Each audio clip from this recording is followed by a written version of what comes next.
Avec Wirecast, il est possible de ne capturer qu'un signal audio dans une prise. Alors imaginez par exemple le cas d'une conférence dans le pupitre, vous n'êtes pas arrivé à mettre votre microphone UHF, vous pouvez récupérer le signal audio de la régie et utiliser la caméra juste pour l'image. Alors pour mon cas, je vais utiliser le microphone que j'utilise pour l'enregistrement de ce cours, c'est le microphone Blue Yeti, c'est un microphone USB.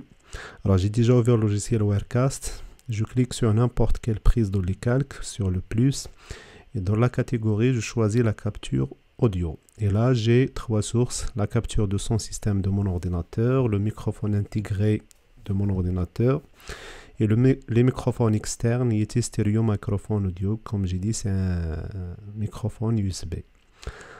Alors, je choisis l'un des propositions, par exemple Yeti Stereo, je clique sur ajouter, voilà, l'icône de l'audio est affiché, vous remarquez déjà à ce niveau-là que la source est bien capturée, vous pouvez le remarquer.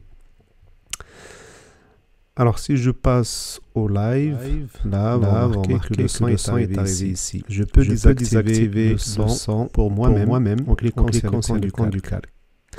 Autre chose à expliquer, c'est que en cas d'un incident, par exemple, d'un incident sonore, vous pouvez couper le son diffusé en cliquant sur l'icône du haut-parleur à ce niveau-là. Donc cette icône, ça permet de couper le son diffusé au live.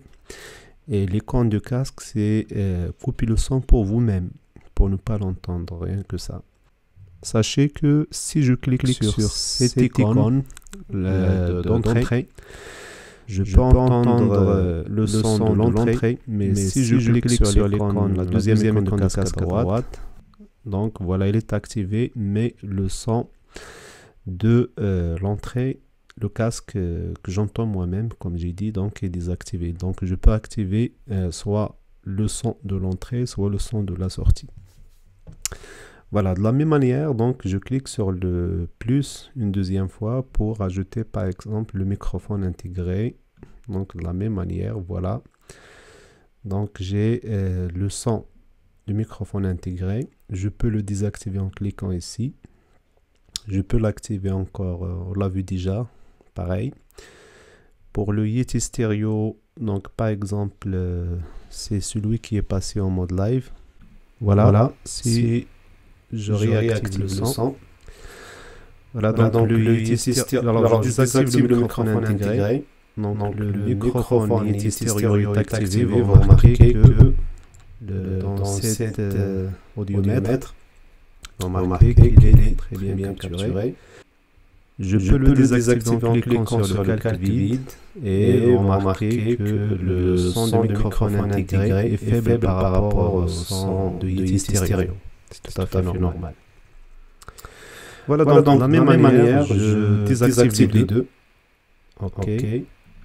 Je passe au live, donc tout le son est coupé. Les deux entrées audio sont désactivées. Je clique sur le calque 1 pour ajouter la capture de son système. Je clique sur ajouter.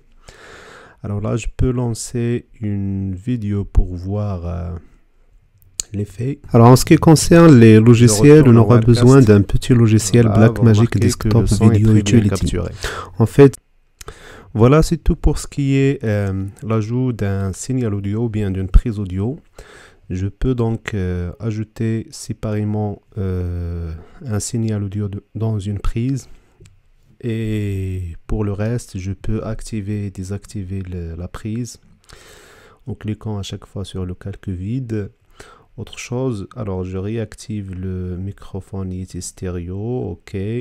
Autre chose, c'est que cette icône et cet audiomètre, ça permet d'afficher le son capturé à l'entrée. Je peux l'entendre à ce niveau-là, en cliquant sur l'icône du casque. De la même manière, je peux entendre le son diffusé à droite en cliquant sur cette icône. Voilà.